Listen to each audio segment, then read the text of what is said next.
The WA Premier sent a text message to the owner of the state's only daily Metro newspaper, Kerry Stokes, thanking him for his support following the introduction of legislation that prevented businessman Clive Palmer from claiming damages in relation to a mining project, the federal court has heard.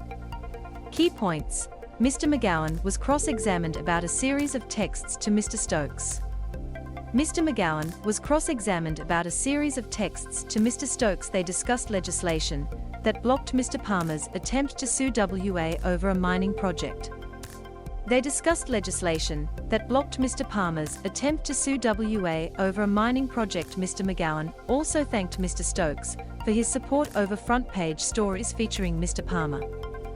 The text message has been revealed during the defamation case brought by Clive Palmer against Mark McGowan over his comments about the mining magnate's attempt to enter the state in 2020, an attempt to pursue damages over Mr Palmer's shelved Balmoral mining project. Mr McGowan has entered his second day on the stand, where he was today grilled by Mr Palmer's lawyer, Peter Gray SC, over a series of texts exchanged with the media mogul. Mr McGowan texted Mr Stokes at 4:59 p.m. on August 11, 2020, a minute before the legislation was read into WA Parliament by Attorney General John Quigley. The text said, "Kerry, we just introduced legislation to block a claim by Clive Palmer against the state of WA for $28 billion. The claim was currently in arbitration and was based on two decisions Colin Barnett made in 2012. Barnett rejected a proposal by Palmer to develop the Balmoral South mine.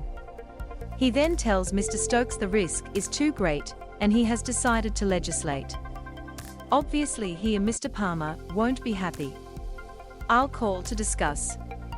Mr Stokes responded 3 days later on the evening of August 14, shortly after the legislation had passed. It also followed 3 days of front-page articles in the West Australian, which depicted Mr Palmer variously as a cockroach and a cane toad. Kerry Stokes, Mark, well done. I think no one else could have achieved the legislation in the speed you did.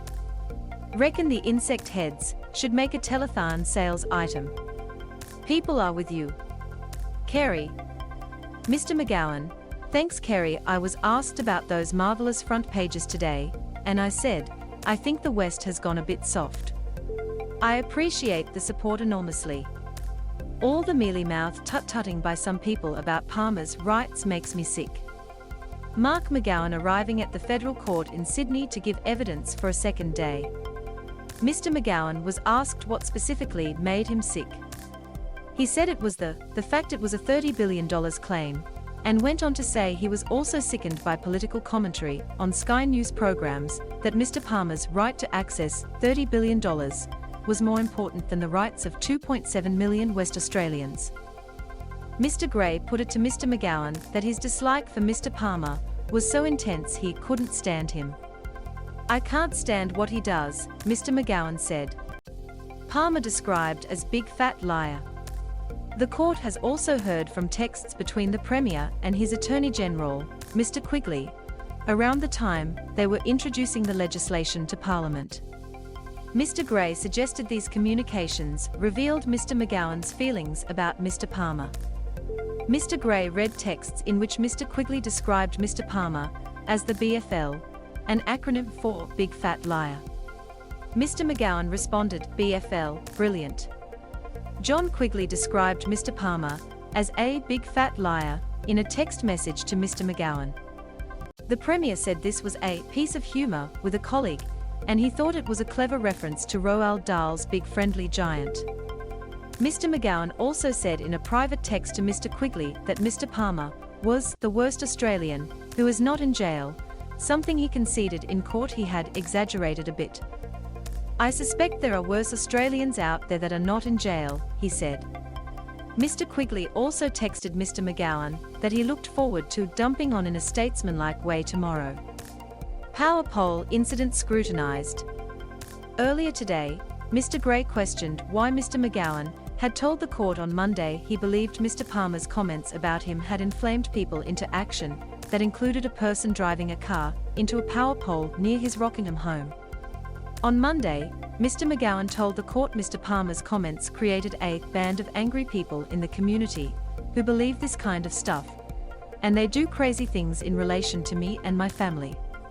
Mr McGowan claims Mr Palmer had stirred up anger in the community, which led to threats against his family.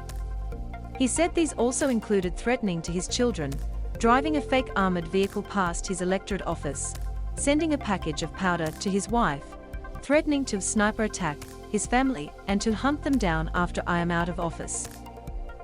Mr Gray read a news report from the Time, which quoted police saying the power pole incident was a driver under the influence and was not targeted at Mr McGowan specifically, which the Premier rejected.